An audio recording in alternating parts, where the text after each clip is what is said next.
দলগত পারফরমেন্স দিয়ে ভারতকে মোকাবেলা করতে তৈরি বাংলাদেশ। আব্দুল বাকি, এসএটিভি স্পোর্টস ডেস্ক। বাংলাদেশের বিপক্ষে ভারতের একমাত্র টেস্টে থাকছে ডিসিশন রিভিউ সিস্টেম ডিআরএস। এর আগে ইংল্যান্ডের বিপক্ষে ভারতের 5 টেস্টের হোম সিরিজে এই প্রযুক্তি সফলভাবে ব্যবহার করা হয়। কাল মাঠে গড়াবে বহুল প্রতীক্ষিত বাংলাদেশ ভারত টেস্ট। পরীক্ষামূলকভাবে ইংল্যান্ড সিরিজে ডিআরএস প্রযুক্তি ব্যবহার করা হয়েছিল। এমনকি প্রথমবারের মতো ভারতের মাটিতে দ্বিপাক্ষিক ওয়ানডে সিরিজেও এটি রাখা হয়। এবার টাইগারদের বিপক্ষে ঐতিহাসিক টেস্টে আম্পায়ারদের সিদ্ধান্তকে চ্যালেঞ্জ জানানোর ব্যবস্থা থাকছে। 3 জন আন্তর্জাতিক আম্পায়ারের উপস্থিতিতে এই টেস্টে ডিআরএস ব্যবহারের বিষয়টি নিশ্চিত করা হয়।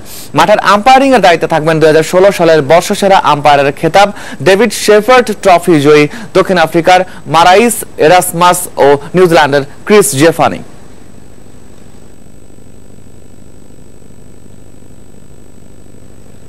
শ্রীলঙ্কার নারী বিশ্বকাপ ক্রিকেটের বাছাই পর্বে নিজেদের দ্বিতীয় ম্যাচে পাকিস্তানের কাছে 67 রানে হেরেছে বাংলাদেশ। পাকিস্তানের দেয়া 228 রানের টার্গেট তাড়া করে বাংলাদেশ অল আউট হয় 160 রানে। টস জিতে ব্যাট করতে নেমে শুরুটা দারুণ করে পাকিস্তান। উদ্বোধনী জুটি থেকে পাকিস্তান পায় 76 রান। 2 ওপেনার আয়েশা জাফর 34 এবং নাহিদা খান করেন 28 রান। 35 রান আসে বিস্মা মারুফের ব্যাট থেকে। এছাড়া রাবিয়া শাহ 34 এবং আলিয়া রিয়াজ করেন 31 রান।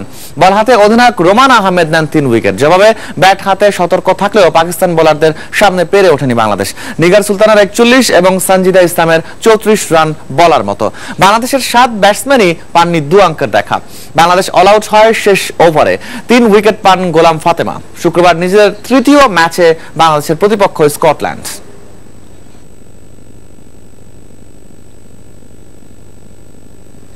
কেপটাউনের সিরিজের চতুর্থ ওয়ানডেতে শ্রীলঙ্কাকে 40 রানে হারিয়েছে দক্ষিণ আফ্রিকা। এরই মধ্যে 5 ম্যাচ ওয়ানডে সিরিজে 4-0 জিতে নিয়েছে প্রোটিয়ারা। কেপটাউনের নিউল্যান্ডস ক্রিকেট গ্রাউন্ডে দক্ষিণ আফ্রিকা টস জিতে ব্যাট করার সিদ্ধান্ত নেয়। শুরুতেই হোঁচট খায় প্রোটিয়ারা।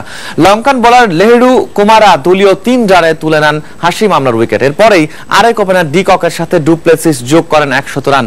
ডিকক 55 রানে আউট হলেও নিজের 8ম সেঞ্চুরি তুলে নেন ডুপ্লেসিস। 16টি 4 আর 3-6 141 বলে 185 রান করে আউট হন তিনি। এছাড়াও এভিডি ভিলিয়ার্স করেন 64 রান। শেষ পর্যন্ত প্রোটিয়ারা 5 উইকেটে 367 রান সংগ্রহ করে। জবাবে দুর্দান্ত সূচনা করে লঙ্কানরা। উদ্বোধনী জুটিতেই আসে 139 রান। নিরোসান ডিকোলো 58 রানে আউট হলেও